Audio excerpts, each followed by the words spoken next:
Hello, everybody, and welcome back to another episode of That Podcast. My name is Ryan Janke, and as always, I'm joined by Pastor DJ Lura, and today we have some special guests. Wait, hold on. I'm ready. Okay, wait, you got it? Don't let me blow the cue.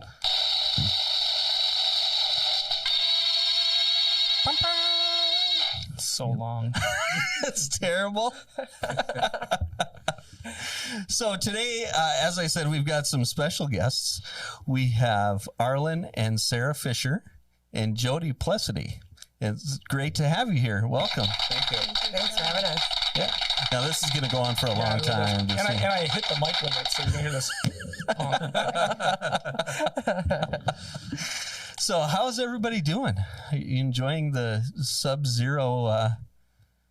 You know, I got to tell you, Ryan, sometimes life is just a pain in the neck. Uh-huh. Oh, just yeah. a complete pain in the neck. Literally. So for the last 3 weeks, I didn't know this happened, but I'm not as young as I used to be. Mm-hmm.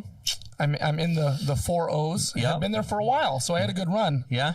And all of a sudden, I'm sleeping one night and I wake up and I hurt myself. Yeah. Sleeping. When I was 20, I actually had to do something to get hurt. Mm-hmm. No more, my friend. No. I fear going to sleep. I have insomnia because I don't want to fall asleep because of the pain I'm in the next day. I've had this pain in my neck for 3 weeks, and I thought it was actually a pain in my back. Uh-huh. And so I've been seeing like a massage therapist and working it out. They worked out the pain in the back, and suddenly I realized, oh, there's no pain in my back. Mm-hmm. I got a pinched nerve in my neck. Yep. And so right now, my entire left side is on fire. So if you just hear me randomly screaming, that's why. It's not because of the content or anything like that. But it got me thinking about something my dad said to me once. My dad's in his 70s, and he looked at me and he said, Deej, you know, it's a miracle that anyone over 70 smiles. I said, what are you talking about? He goes, everything hurts all the time. So we have that to look forward to, which is nice. Yeah. So, but I'm doctoring it, and hopefully it'll be better in a couple days now that I know what it is. Reminds me of what's the comedian who grew up in Minneapolis? He's big now. He's been in a lot of Adam Sandler movies. Stand-up comedian. I can't think of his name, but he had a bit where he said, "I'm old." Yeah. It sounds like Adam Sandler. It sounds like. No, it wasn't. I know what you're talking about though. He's in a movie. Oh yeah. He's in a bunch of Adam Sandler movies. I can't remember. I'll think of it by the end. They're all the same movie once you put them back to back. Except on Netflix, they're terrible. That's right.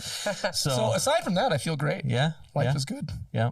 Although then, so don't worry, everyone. I don't have Omicron or anything like that. I just have Peter Brady syndrome. I got laryngitis because the kids are now back in school together after being separated for however long 2020 was. Mm-hmm. And this is the first time in like a year and a half that like a cold went through my entire family. Like everybody got a cold, like the sniffles type cold. Uh-huh. And I got laryngitis. I lost my voice. So it's very slowly coming back. But Yep. Have no fear. Other than that, you said you were feeling great. Other than that, I'm $100. Yeah. Good. That's great. I'm going to stop looking at you because it hurts. I'm going to look over here. Hey, I do have Dr. Miles. Nice. Chiropractic. It's part of our nonprofit. We're going to need to talk. We need to talk. I got cards for you. Excellent. On that neck issue. Excellent. Networking. I love it. Oh, that's funny. So yeah, we're as this comes out, it'll be right around Christmas time, I suppose. We had our first snowfall here, and it got disgustingly cold. And it's not stupid cold yet, though. No. Just disgusting. Yeah. Just disgusting. It's really nice outside. Like, I don't know how all of you feel about this. We got in the family car this weekend, and we drove around town to look at Christmas lights. A little disappointed because there wasn't a whole lot up yet. Yeah. But it was still kind of fun because the snow was coming down lightly this weekend, and it wasn't like Sunday where it was blowing really bad. And it was just really beautiful, really, really majestic. And come January, I'm going to be like, all right, this all can go away. Yeah. I'm anti-snow. Yeah. Yeah. Yeah, but you have a history with snow. Well, that's true. Yeah. You have a fighting relationship with snow going back. Well, yeah. I used to plow snow for the city of Fargo. I worked with the street department, and so there's probably some flashbacks now and seeing Can't nasty. imagine that. PTSD when the snow starts coming down. When it starts. Oh yeah. Well, especially if you did it between the years of like 94 and 2011. We got a lot of snow there those years. I was there in 2009. It was 13 years from '07 to, well, I wasn't on the street crew the whole time, but I worked on the street crew from '07 to 2017. So 10 years, yeah. And we had the flood in between. I love how you said that. I was in the mess in '09. It was terrible. I remember that. That was. It was a flood, a rainy. All I remember is rain. Just rained and rained and rained, and when it was done, it rained again. Oh my Just goodness. nothing but rain. So yeah, for the first couple winters after I was done, Tab would have to say to me, "You don't have to go in. You're good. A little bit of recovery time there. Go to bed. Yeah. You'll be fine." See snowflakes and be like flashbacks. Oh yeah, it was bad for a little while there. Yeah. I was actually excited when I saw the snow come because I have a 1990s lawn tractor that I put a 1980s snow blower on. And that it takes a lot of effort to put it on. So if I go through all the effort, at least I want to be able to blow some snow in it. Right? Yeah. Absolutely. Yeah. So, but now my wife Sarah here, she is cold at 85, so she absolutely hates this. Oh, that's funny. I don't know how we'll do when we have to do freezing for a reason outside. Oh, yeah, that should be interesting. Well, let's get into that a little bit. Let's start at the beginning. So there were two organizations that came together, right? It was Crosses for Cameron and People's Rising Academy. So why don't we start there? What would you mind? Yeah. So let's start with what is Crosses for Cameron? So in 2018, July 2nd, our son Cameron was going out to do some trap shooting out by Mapleton, and he was with a friend, and they had a car accident. They were hit by a van full of girls from Lisbon who had been just here for a basketball tournament. And Cameron became an organ donor, and so far to this day, he has saved 72 people. Wow. And as it would go with tissue, bone, and ligament, they are able to be stored up to 5 years. And so we have 2 more years to hear what Cameron will be doing. And so when he was in the hospital, my faith has always been very important to me. And I just knew that the cross is all that we had. So I asked people to bring crosses to the hospital. And just like each one of us, there wasn't one cross, it was the same. And people made crosses out of, little kids made crosses out of rocks and sticks. And it was just beautiful, all the people that brought crosses. But, you know, our miracle didn't happen. God had other plans for Cameron. And while we were saying goodbye to Cameron, 3 other families got a heart, a kidney, and a liver. And their miracles were answered that night. So we have 3 extended families that we have gotten to know very well over the last 3 years. And they're very thankful for Cameron's gift of life. So through that, the crosses, we noticed that there was a lot of hardship in the world. And so we started sending out the crosses that people gave us when we're in the hospital to send out to others to let them know that there is a light at the end of the tunnel. There is additional support and help. Mm-hmm. And then from there, the Crosses for Cameron kept evolving into a bigger and more aggressive organization to help people. And so we started shortly after Cameron's death, we started speaking on organ donation at the local high schools, at private driver's ed classes, Optimist clubs, church clubs, exchange clubs, and anybody who wants to learn about organ donation. We don't try to sell people on it because we know it's a very personal decision, but we want people to at least understand the facts behind it so they can make the decision that's best for them. And then COVID came around, and that wiped out all our speaking engagements. And then Sarah looked at us and said, well, what can we do? And why don't you go ahead and explain the rock campaign that you started? Well, where do I hold this up to? There you go. Yeah. So this is the rock campaign. We've made over 18,000 bags so far. And it's actually a pay it forward card as well in there. And we just lay the bag down and people find it. And it says, take a picture if you find this. And so we thought we'd try to get one in every state. Thought it would take a long time. In 6 days, we had one in every state, Holy cow. including Alaska and Hawaii. And then he's also been to Turks and Caicos, Jamaica, Mexico, Germany, Portugal, and there's another country yet, Spain. And so we're just excited to be able to not only share about Cameron's story and bring awareness to organ donation, but also each bag has a pay it forward card in it. And so we know that random acts of kindness are being done for Cameron. And then through the beautiful. the organization, Sarah again sat down and said, what else can we do? Especially 2020 has been a horrible year for everybody with COVID and all this. And she looks at me, she goes, let's start a garden of healing. And I said, explain to me, what are you thinking? And she explained it to me and said, wow, that sounds great. I care about it. You care about it, but is anybody else going to care about it? And so we had some meetings with Sanford originally, and then we originally said, well, that we should make this feel completely open to anybody, no matter what business, what ethnicity you are, everything, just open everybody. And so we started meeting with the facilities team of the Fargo Park District, and they liked the idea. And I thought, some more people like this idea. And over multiple months and meetings, we finally got to April, in which April of 2021, 21.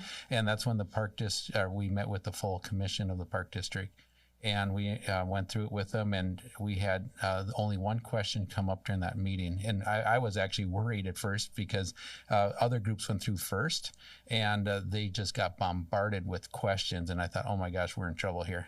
We had one question, and one of the commissioners said, the one question I have is the park large enough? Wow. And so it's like, wow, that's cool. Okay, so now the park district bought into it. And then Sarah reached out to the local mayors, and the 5 mayors in the community said, yep, we'll be there for the groundbreaking. I reached out to the governor, and he said, yep, I'll be there. And all of a sudden we had 250 people show up for this event. So, as we went ahead, Crosses for Cameron kept evolving and trying to fill the needs and help people make it through rough times in their life. And that's where both Sarah and I were extremely fortunate, because that's how we met Jodi. And at the groundbreaking, Jodi's aunt, who I work with, said, Jodi, you got to come here. And after a little bit of prodding, she showed up, and that's how we met Jodi. So you roll into your organization. Yeah, it was kind of last minute. It was definitely a God thing when you look back at it, where I got to go there, and I turned in, and now my life has completely changed for the better. So, so I started People's Rising Academy with Dr. Miles Brooks about 3 years ago, right before COVID year hit, unfortunately. So that didn't give us a big opportunity to go out and talk to people in the community, because we were kind of all locked up at home. So kind of sat back a little bit on that, but this means a lot to me because it stems from my life change, my personal life change about 6-7 years ago that started. And I mean, everything from my health completely flipped. I used to be over 300 pounds. I drank, I smoked, did drugs. I was in abusive, toxic relationships. I lost 4 children, and my life just really basically shook the rug off, and I had the ability to start over. And with that, Dr. Miles and I became pretty good friends, and he taught me basically from scratch how to try to clean up my life, how to be the healthiest version that I could be of myself. I also am diabetic, and I have an autoimmune disorder as well. So I have those things that I work against me on. But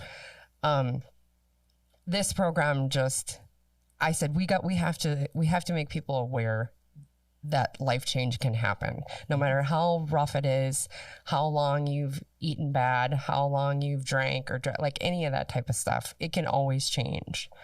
So we wanted to offer kind of a boot camp style program where it's a mental, spiritual, physical, holistic life change process. And Dr. Miles Brooks, he's a chiropractic kinesiologist and functional medicine doctor.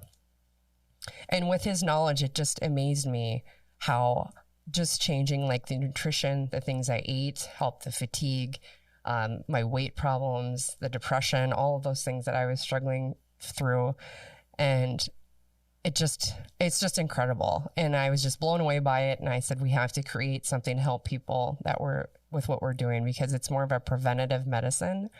And unfortunately, preventative medicine isn't always covered by our insurance policies. Right. So we said, well, let's take a look at who are the people we want to help. The people we want to help are those that have been involved through traumatic life events, that want to be better, don't know how. Maybe conventional medicine isn't working for them. And they just want a different route. They want to learn how to live their best, healthy, autonomous life. And we can help those people live that. And with that, it has brought out my purpose and my meaning to be here. And it's just incredible. I get a little emotional about it, but so the Garden of Healing, the ribbon cutting was happening, or the grand opening, and I had no idea what it was. And I was actually leaving my one job. I'm also an entrepreneur. And I happened to be driving by the Shields Arena. It was like 10 to 4 on that Monday or whatever day it was. And I was like, oh, what are all those cars? And I happened to look back at my phone. Oh, yeah, there was a text message, or multiple actually text messages from my aunt. And I was like, I'm going to pull in here. So pulled in and I listened to Sarah and Arlin's story. And I just really felt compelled when I was standing there that I needed to do something for my children, like leave some type of legacy, help in some type of way, leave a statue, whatever that may be. And so after the ceremony, we scheduled a meeting and we went and had lunch and visited. And I kind of, learned a little bit about their background and what was going on with phase 1 and how big it was going to be. And my question too was like, well, how much land do you have? Because are they just giving you this little piece? Do you have this huge chunk? And they're like, well, I think we can use this whole section. At the time they weren't 100% sure. But so then my ideas started spinning, where I had just gone through a lot of healing myself in this type of nature healing aspect. I was actually living down in Minneapolis, the Centennial Lakes Park in Edina. And I experienced, it brought back the memory of all of those things that helped me. And I'm like, we have to bring those things here. And so it was everything from eternal burning flames, fountains, music throughout the entire walk-in garden, medicine wheel, labyrinths, benches, places to sit and, private and meditate and just enjoy the beauty of nature in a safe place. And I thought, this is really cool. And so Sarah was like, well, you're the co-founder of phase 2. And I was like, okay. And I didn't know what that meant. I had no idea as far as how to build a garden or how it was going to work, but it was in my heart. And I knew us 3 came together for a reason. So, absolutely. Yeah. But anyways. So tell a little bit more about the Garden of, what is a Garden of Healing? Well, we started the Garden of Healing because as we did research, or Sarah did a lot of it, she found out that nature tends to help people heal. There's been a lot of studies that they heal faster in a nature environment versus like an urban environment. So we thought, well, why can't we bring nature into the urban environment?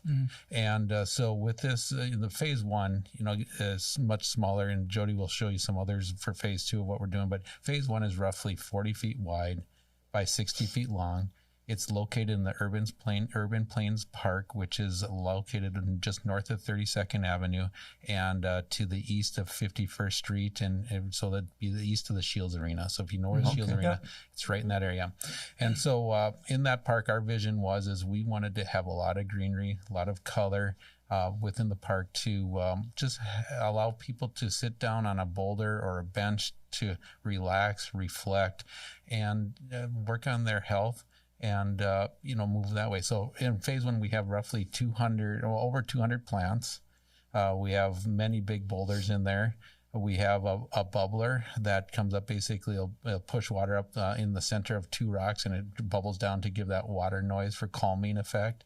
And over 10,000 pounds of mulch as well. And it's just for calming. And we did, when we built it too, there's a pathway in there. And it's really neat. The designer who designed phase 1 actually incorporated our Crosses for Cameron logo in it, which is, when you look at it, you can easily see the cross, but you don't need necessarily see the sea within the sea in it, because we use different colored rock. So we know it, it stands out to us, but it was a very subtle change to it. But within there, we're looking at originally the pathways we want to put in there is like, well, let's do brick. It looks cool, it's nice. But again, we want to be all inclusive. So we found out that it doesn't work for ADA. So we had to go ahead and look at some concrete. And we thought, well, let's do stamped concrete. Well, that didn't work for wheelchairs and other handicap and walking devices. So then we said, oh, we're stuck with concrete. And I said, I don't want green concrete. I mean, I don't want just plain old gray concrete. So Jodi or Sarah said, well, let's do green concrete. And so the first phase, we have green concrete with on the outside of each path, there's bricks laid. And we have bricks set up so that people can remember either their loved one, or if they have a certain phrase that keeps them going every day, that's, they recite that phrase every day just because it motivates them, they can go ahead and purchase a brick with that on there. Okay. So there's a lot of different elements, but then, moving into phase 2, Jodi definitely masterminded most of that. So throw some color into that. Well, yeah, the bricks, again, they're for anybody that has, it doesn't have to be someone that's been lost. It could be a cancer survivor, organ donor, or recipient. I did a brick in my name, Jodi, Plecity Athlete at Life 2015, because that was kind of my logo thing that I came up with when my life started changing. And so it's not necessarily just people that have been lost. It's also, if you would just want to leave a positive message, we've had people leave Bible scriptures too. Okay. So unofficially, we call it the Garden of Healing. Officially we call it Garden of Healing. Unofficially, we call it the Garden of Healing and Health, because it's just not about healing from a loss or anything of that sort. It's also about building your health and strengthening your health so you can be a better individual. Okay. And honestly, that's kind of ironic, because when I first met with Sarah and Arlin, I never even thought People's Rising Academy to be attached to it at all. Honestly, it was just more my personal heart reaching out to those guys. And after talking about it, Sarah's like, well, you're healing people that have been involved through traumatic life events, whatever that may be. And then I was kind of like, oh yeah, light bulb. I didn't even register that right away. So it's pretty cool how now that's also a part of the Garden of Healing, not just the nature part of it, but there might be people that need more extensive type of healing that we offer and can apply for our services as well through our nonprofit. So it's pretty cool. All that all connected, but Sure.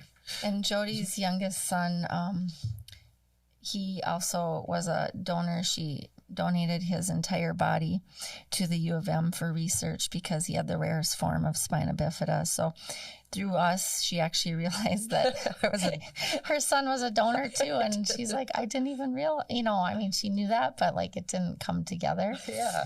But it's really cool how God has put people into the park too. We have people from all over the apartments that face the park, and they'd come down when we were working. We're watching it for you. We make sure nobody's messing with it. And then it provides a sense of community and purpose for people. So we actually had a gentleman come, and he said, I bike by here every day, and I wanted to buy a brick when you first came out and started doing this because my son died of COVID actually in Minneapolis. But he said, I just wasn't ready. I hadn't processed it yet. And he said, I'm ready now. And he does a mile for Kyle. That was his son's name. So he's got all these ideas about how, he wants to do a mile for Kyle. And then he's going to incorporate, stopping at the Garden of Healing. And one day I was standing there and doing something, and he came up and was talking to me. And the designer for the garden from Precision, his name was Kyle as well. And I, how someone's just over next to you because the shadow kind of. So I look over, and as I'm talking to Kyle's dad, I turn and look, and here's Kyle from Precision. And he had no reason to be there other than he saw my van. And so I said, Kyle, this is Kyle's dad. And, just one of those God winks that we kind of laughed and introduced each other. But yeah, so we just have a lot of people that God has brought into our life, and we know that each and every person, it's happened for a reason. Yeah. So phase 2, I sat down with Dr. Miles because I knew he likes to draw.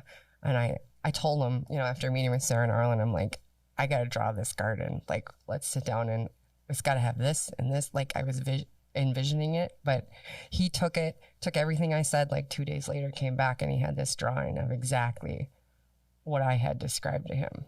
Wow. And I was just like floored by it. I'm like, I knew he would come up with what it needed to be, So anyways, I took that drawing and reached out to the NDSU Landscape Architectural Department this summer because I was told that your next step is you need to have like a rendering of your vision. It's great to hear your dream and stuff, but you need to put it on paper for people to see and to start like selling what you want to do.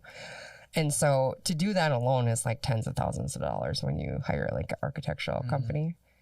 So I reached out to NDSU, and about 6 weeks later, they emailed me and I told them a little bit about the project, and they took on the project. They said, yeah, we'll do it. I said, well, can you have me something by October 4th? Because that was our, grand opening of phase 1. And I wanted to have the wow, like, oh, this is phase 2 and get everybody excited. And they're like, yep. So I was like, okay. So that was really cool. So how much will this cost me? 10,000, 20,000? A small little donation to the NDSU Foundation, but totally worth it. And then the other cool part is, so the student that got picked to do this actually went to school with Cameron. Oh, so ironically, how cool is that too? Very cool. Yeah. I think you called them God winks. I call those Godcidences where God, something happens and it's like God's choosing to be anonymous. Yep. Right? Yeah. Yeah. So that happened, and we ended up, it's just been incredible. And then they gave us a big poster board, and we can share this picture online so people can see it a little closer. But, and it's not 100%. This was just a concept, mind you. We had to get the approval from the parks, the process as we go. So this is the concept of what we want to do. And there's just a lot of open space, a lot of little private spots to sit. Because even though it's a public park, we still want it to have its private spaces. So if somebody's having a little gathering or something over here and somebody wants to go there to sit and just be alone or read a book or something in quiet, they can. Okay. So that's very important. And the safety too, we want to have security cameras and all of that. We want this to be lit up at night. We want internal flames going throughout all the walkways of the park, which is another kind of way that we're thinking donors will be able to be involved as well. Sure. Do that. And yeah, it's between the hospitals, Sanford Hospital, and you got Essentia, you got Eventide across the street. And it's just incredible. It's just amazing how the community has come together. And every time we were there working, somebody would always stop, share a story, cry, hug, was connected in some way. So it's really cool. So for people who want to go see it, you said it's we have people who listen all over the place. So it's in Fargo.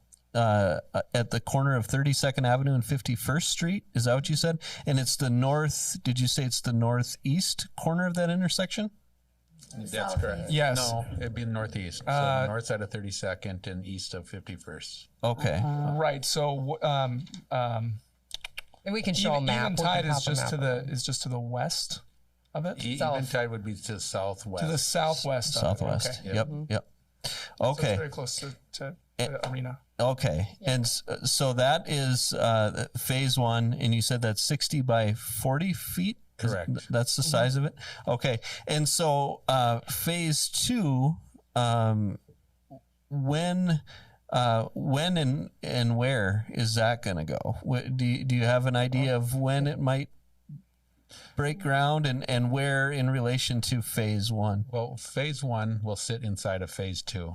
Oh. And phase 2's footprint is roughly 100 feet wide by 300 feet long. So wow. the size of a football field. Very cool. If you're listening, if you're listening to us on audio only, you can head over to YouTube, and all these pictures will be over there.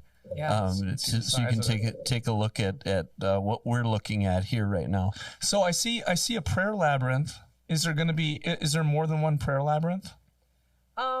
Well, there's just going to be that there, but there's going to be a lot of little nooks and areas to sit. And then we also want to have this is going to be a water feature. This is one of the things actually we talked to the city. I visited with the mayor about is there's a retention pond here already, but we want to, water is very soothing in itself. So they were actually very excited to hear, well, let's run like a kind of a lazy river down. Cool.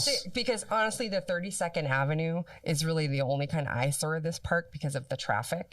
The east and west side and north is fine. So if we can put up some type of barrier or have like a water feature there, like with a fountain and stuff, or like a waterfall, that would be super cool. So Very Well, cool. and I see the gardening work there. You got the yin and yang. yep, yin and yang. Yep, you got that. You got an open space here and. We're open to. We want to do statues. We'd love to have local artists like be able to put some statues there, outside, and I don't know. It's just kind of we got to have everything improved, of course, by the park district. Right. So we're still soliciting community feedback too. So if people have ideas, we're always open to it. But at the end of the day, the park district gives the final approval. Sure. And you should tell them the story of the Perkington brick. Well, so we worked with our local Lions Club in Horace, and they gave us a large donation for the park. And one of the members said, hey, I have these old bricks from the fire of 1893. That'd be kind of a cool feature if you could use it in a planter or, some way in the park. And so we said, yeah, that'd be really cool. We'll fit it in somewhere. Well, then we were helping my brother-in-law redo a rental house, and there was a bunch of bricks that had lined around the house, and we had lined them all up. They were just like hodgepodge in there. They weren't at all. We didn't have enough to even go around the house. So we had literally just thrown them all in the dumpster. And I looked at the brick when we got it, and I was like, oh, I think that's the same brick we just threw in the dumpster. I remember that. So we had to pull out all 75 of them out of the dumpster. Oh, no. And then come to find out, though, it was the only thing left of downtown Fargo were these bricks. Oh, Really? The fire of 1893, yeah. And there's a gal, Danielle. What's her last name? She's the editor of the Forum. Actually, I'd reached out through a mutual friend. She's like, well, I think she just like wrote a book on that. I was like, are you serious? So like, I'm learning all of this. We're learning about these bricks, and I reached out to her. Yeah, I ended up talking to her for like an hour conversation about it. And next thing I know, they did this really cool article in the Fargo Forum about it and the connection. So then we kind of did a call out. There was a few people that came forward. Yeah, I found some of these in my backyard too, or, I've dug them up. And, okay. And so we're trying to incorporate them somehow into the garden. Obviously, it might be like on the top of the burning flames or something, just to be kind of another cool historic thing. Yeah, absolutely. Yeah. I think that's really cool. That is really neat. So with it being there, does the park district help maintain it at all? Like, or do they do anything with it at all, or is it all volunteers? Yeah. So right now, they take care of the land as it is right now, except where the phase one is. Our goal as a nonprofit is to make it completely community funded so that it doesn't tax any government entities. Okay. Now, they did say they would take care of snow removal around the outer perimeter, and if there's bigger areas that they can go in with their riders, they would be more than happy to help. Okay. So yeah, that's, along with us getting this completed, we also need to set up an endowment that will help maintain it over the years to come, because at some point in time, we won't be around to do it. So we want to make it self-sustaining. Now, with that, earlier we had a question like, well, what's a time frame for phase two and so on? Well, the early estimates, the rough estimates, are roughly around $1 million. So since it's community funded, it's a lot of it's determined by how many funds we can acquire between now and next summer. So it may turn out in a situation where let's say we get $300,000 next year, we may go ahead and do a phase two, which is $300,000 worth. And then that means there'd be a phase three and possibly a phase four. Now, ideally, if we get enough support through here, we'd love to do phase two all in one sweep and get it done so people can start experiencing this wonderful environment. Sure. So since you brought it up, let's go into that a little bit. How can people get involved? Do you have people that do help with the maintaining, like beyond you three right now, or how could people get involved that way, and how can they get involved financially if they can't get involved to help maintain the garden? Well, so financially, we are a part of Giving Hearts Day. All three of us, Crosses for Cameron, People's Rising Academy, and Garden of Healing. And just so everyone knows that the Garden of Healing is actually, we moved it under, it's a program under People's Rising Academy. So you actually have to go to the People's Rising page on the garden, and then you can designate if you want it to go to all People's Rising or just the garden, or separate it, just so everyone understands that. And the other thing is people can, we have the Garden Society, we have some other groups, FM Legion Riders, with the flag, they did the flag ceremony and stuff there. Yeah, the FM Heart and Lung, they've helped a lot with volunteering. So we definitely are open for volunteers and need that in the community to help maintain the different plants. Because the thing is with the garden that we want to build, it's got a little more unique plants and stuff than a normal like Fargo Park District park. Mm-hmm. So it needs a little more TLC. And, and between the three of us, Sarah's pretty good at plants, but Arlin and I are kind of like, he says, when the green side goes up, that's what he said. That's his line. So we did help plant. That is right, isn't it? Okay. We think so. And we did plant all the 200 and some plants. We helped with that. But we had the Garden Society people there helping. And then we did actually physically place all the 10,000 pounds of mulch. And it was 10,000 pounds of mulch. Because he weighed it up at the scale. That's a lot of wheelbarrows. Yes.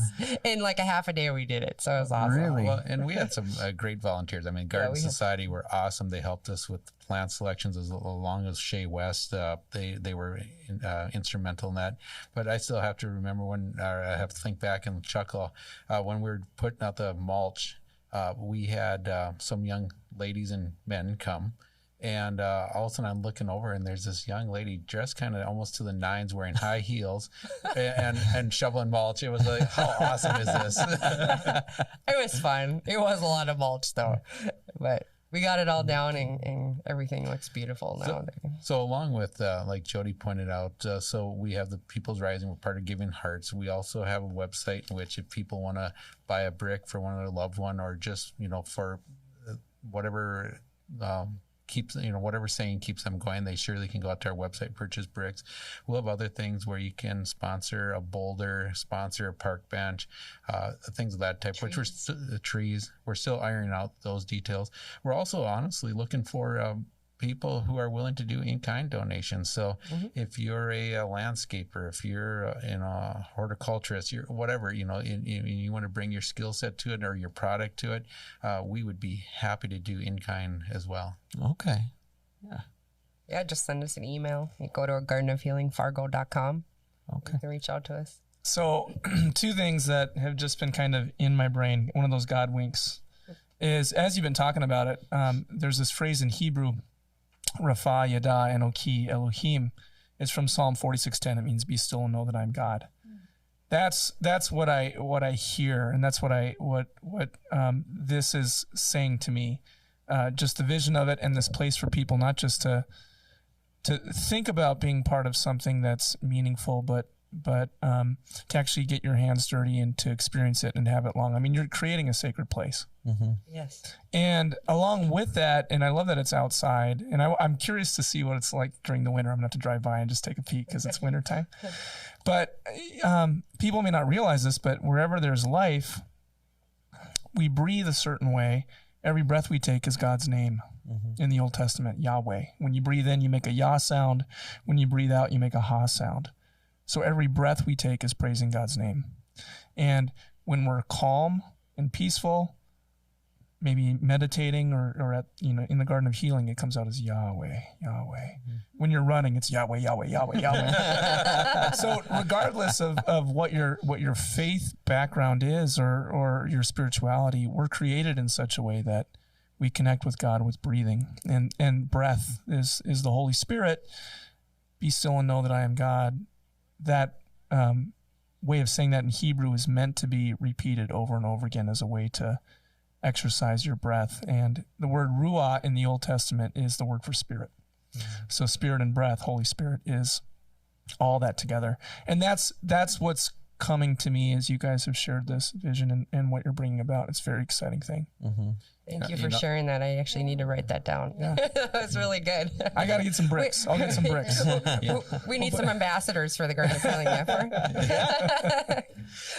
Talk about God winks, backing up to when Cameron had his accident. We were sitting in there. I mean, it's an awful experience as a parent to go through. But when so Cameron was an organ donor when he first got his driver's license.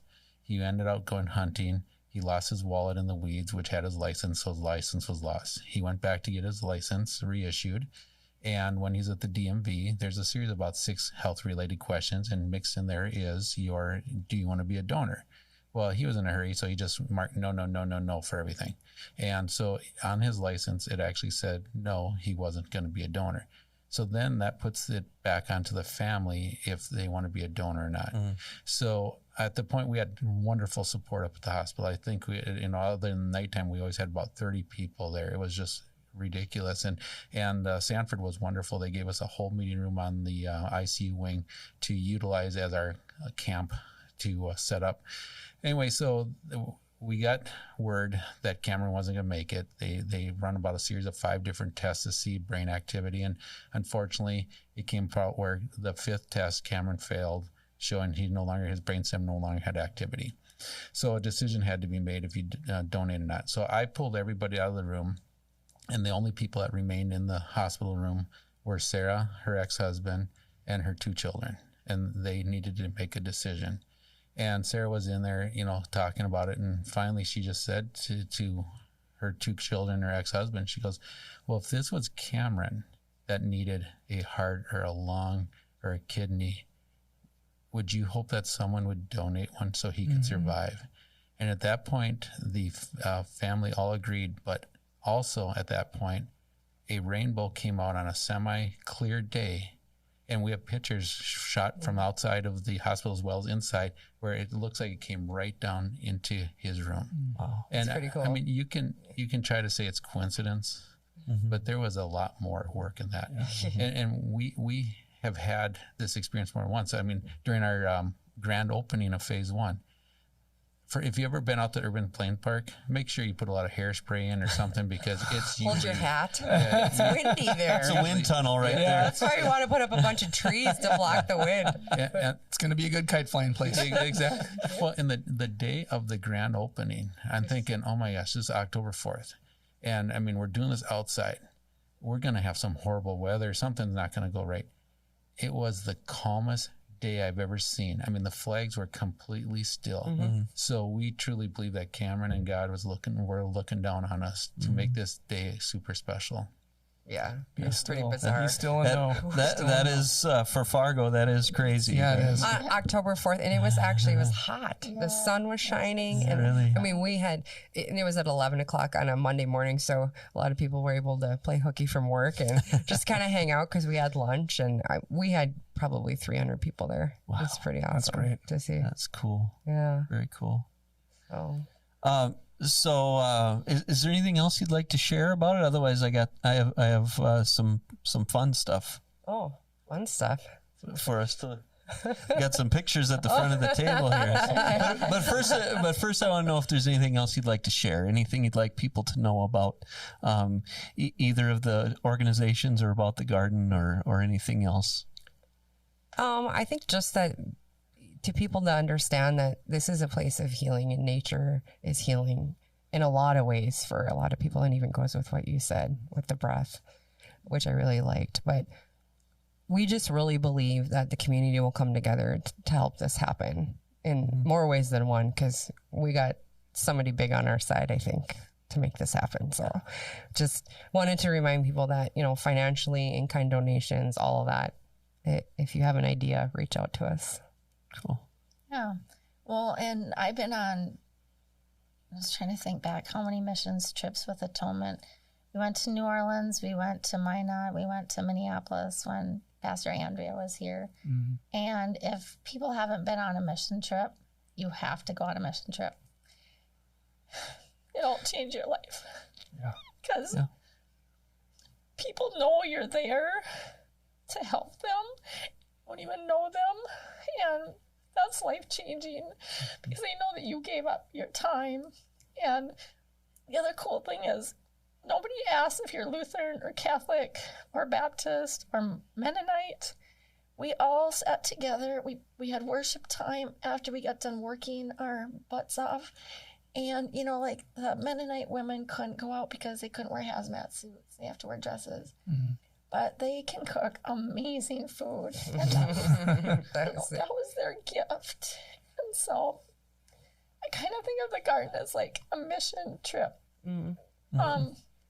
Because there's so many hurting people out there and they're looking for a way to connect. And this is a way to connect with people. Yeah. And if people don't have, you know, a home church or anything, Atonement is awesome. I've been here, so Pastor Becky. So, you know, I would just encourage them to connect with us and see, you know, what talents God has given you and how you can use them, because I guarantee that God is already connecting those dots if it's tugging on your heart to do this. And he will use you in some way, and it will, it's like feeding, you know, the one fish and the one loaf of bread. And when you say yes to God, he just feeds thousands. Mm-hmm. Because we are the hands and feet of Jesus. And it's through our works and how we live our life that people change. They want to see the Jesus here. Yeah. Yeah. Amen. For me, what I'd recommend is, if you can, just come out and visit the park. Come out, visit phase 1, experience it, and get back. You know, get back to nature. And then, secondly, for Crosses for Cameron, if you do ever have a large group or a group that would like to learn more about organ donation, feel free to reach out to us. We'd be happy to meet with your group and just discuss some of the facts and our experiences with it. Yeah. Yeah. Same with People's Rising too. Dr. Miles and I. Yeah. We're actually going to be doing some speaking coming up here in January on the North Dakota Today show and have some different opportunities. So yeah, if anybody would love us to come speak to a group about the Garden of Healing, People's Rising, Crosses for Cameron, we've got it down. So we're on it. Cool. I appreciate you guys coming in. Absolutely. So I'm going to get up for a second because I want to see these pictures. The people who've been watching on YouTube have been seeing probably these pictures in the front and maybe can't see them so well. So I'm going to ask you about these. All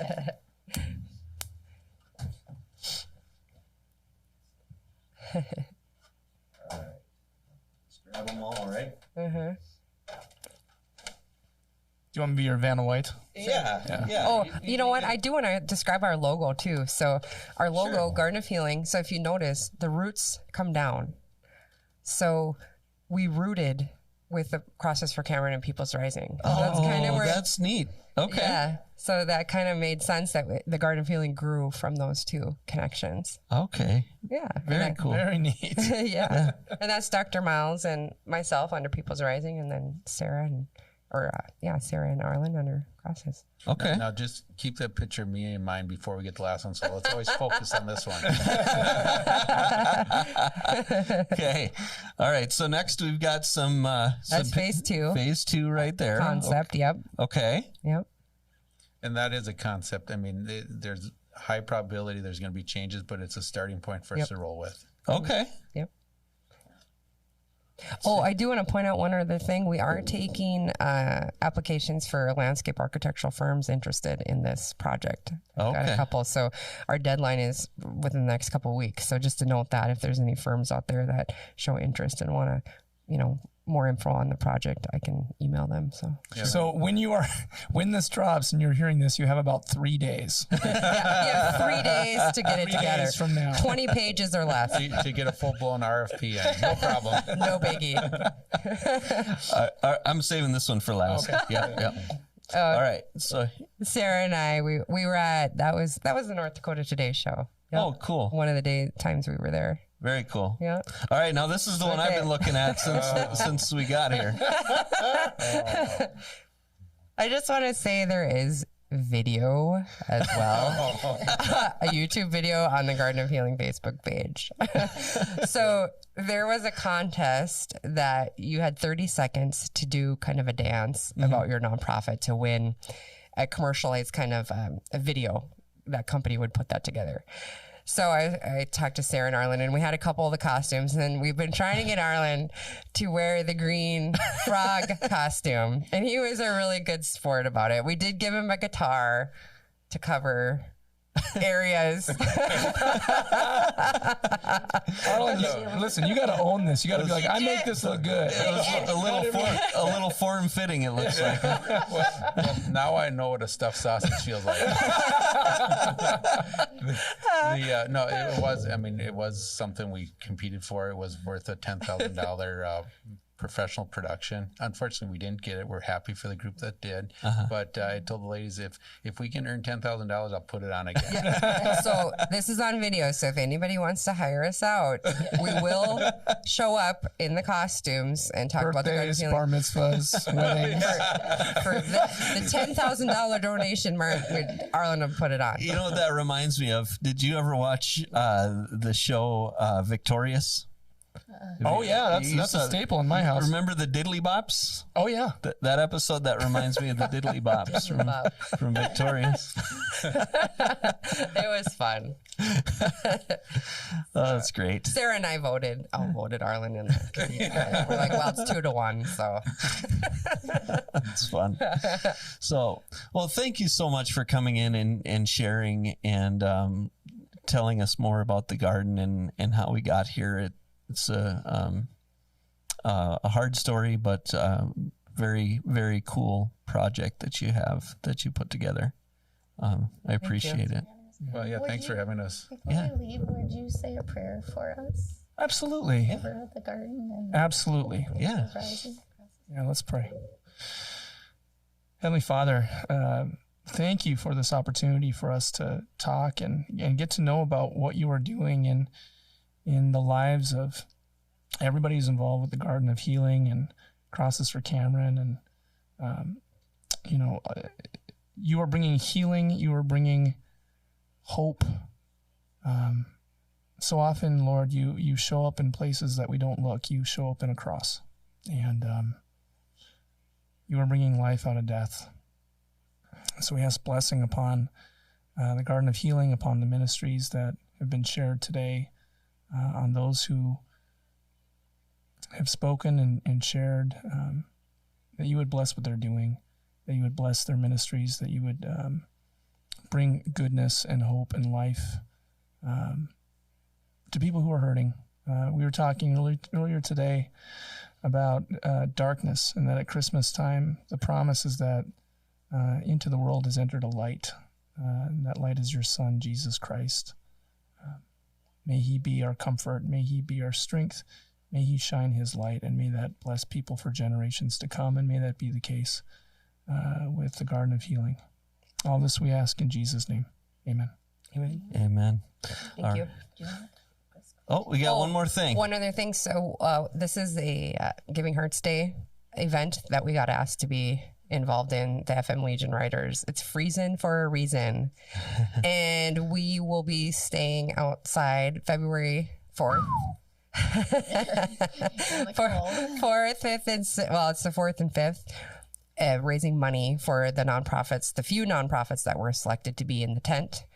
So it's a pretty cool thing to be a part of, and we're honored to have been asked. And they've got Jay Thomas is going to be there the whole time, covering it and stuff. They've got some other celebrity people they've picked too to be there. So cool. So we would love to have your support out there. And as I mentioned early on, Sarah freezes at 85. Yeah, if she can be out there, you guys all can come out. We will be in a tent, but That's You like a frog outfit. Who knows what we'll be wearing this right? Well, God bless you, Arlin and Sarah and Jodi, and I hope, I know you've been in it for a while, but hearing about what you're doing, to me, it's very exciting. God's doing some pretty special things, and you get to ride in it. You get to be a part of it. Yeah. Exactly. I feel very honored to have even met these two. We've become kind of family. That's really the cool part of it. We're helping each other heal. So. Well, that relationship. Yeah, absolutely. Yeah, we're trying to find, without never experiencing the loss of a child before. I always was naive and thought, oh, you can get over it. Mm-hmm. You never get over it, but you can find healthy ways to manage through it. Yeah. Mm-hmm. And I think the three of us have found some healthy ways of helping us manage through these experiences we've had. Yeah. Definitely the hardest thing a parent learns in life at some point is to let your children go. And, as a parent, I mean, I'm preaching to the choir here, the thought of having to trust my child to God until I can see them again, I can't think of anything harder. Mm-hmm. Tomorrow is not going to be like yesterday, right? Yep. Everything's changed. Yeah. But there's still hope. Yeah. And there's life. There's life. There is. Yes. Well, thank you guys. Yeah, thank you. Yeah. So, Arlin and Sarah, Jodi, thank you for coming in. Just so everybody knows, we're in December, right? This is still going to come out in December. Yeah, I will. Yeah. So we've got a lot of stuff going on. You can find all of that at atonement.live or atonementfargo.org. Every Sunday, we've got services streaming live on YouTube or at atonement.live. You can check those out at 9 a.m. and 10:30 a.m. So you can find all of that stuff there. So for Arlin, Sarah, Jodi, and Pastor DJ, I'm Ryan Jakey. Join us next time for another riveting episode of... Really? That's it? Give them the whole thing. Join us next time for another riveting episode of that podcast.